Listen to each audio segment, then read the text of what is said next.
Olivieri to talk about.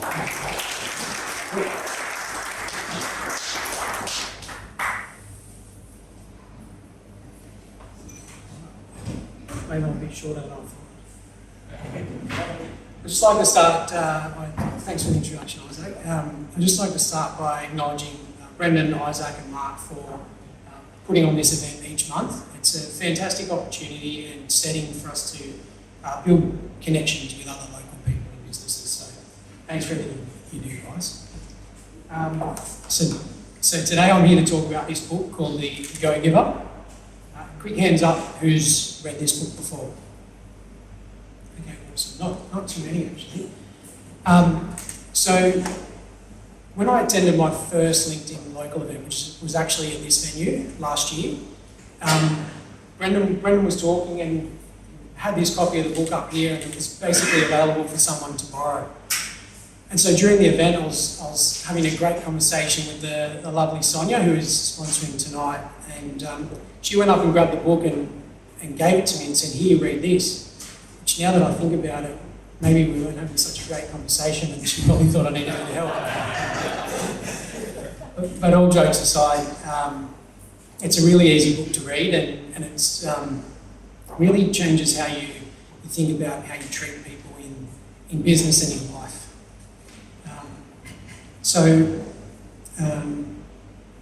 It's especially relevant for networking events like this, and I found the book really inspiring. So Brendan asked me to share a few key takeaways. So in the book, there's 5 key teachings, or what they refer to as laws, and I'm going to touch on a few of those tonight. So the first law is the law of value, and it's about delivering more in value than what you take in payment. So majority of us here run businesses and seek to make money, and that is completely fine. But how do we become truly successful and stand out from our competitors? The way that we find success in business is by delivering more in value than we take in payment. And I think whether we're selling a service or a product or an idea, the question we need to ask ourselves is, what can we do differently in our businesses to deliver more value to our customers?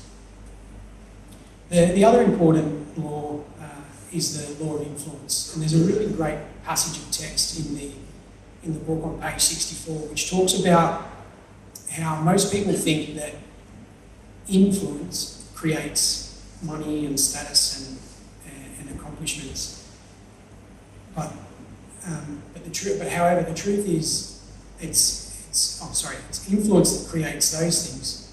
So how do we get influence, or how do we become more influential? And the answer to that is through putting other people's interests first. And so we've all heard the sayings, every man for himself, or if you don't look out for yourself, nobody else will. And I think that's a really short-sighted way of looking at things. And the truth is to create or become more influential and create more influence and attract those things such as success and money into your life, you just need to put other people's interests first. So I know those two laws that I touched on might sound like a lot of effort, a lot of giving. So the other key law that I want to talk about is the law of receptivity, which is the key to effective giving is also staying open to receiving. And that's absolutely necessary, because every act of giving is also a receiving. And without that,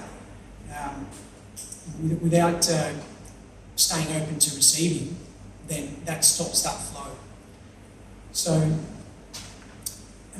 it's important for us to remember that if someone is willing to give to us, that it's okay for us to receive. So in a quick summary on those my three key takeaways, deliver more value than you take in payment, to grow your influence, you need to put other people's interests first, and it's okay to receive the gifts of others. Whilst the learnings are might seem like common sense, it's putting them into practice that's really where the true value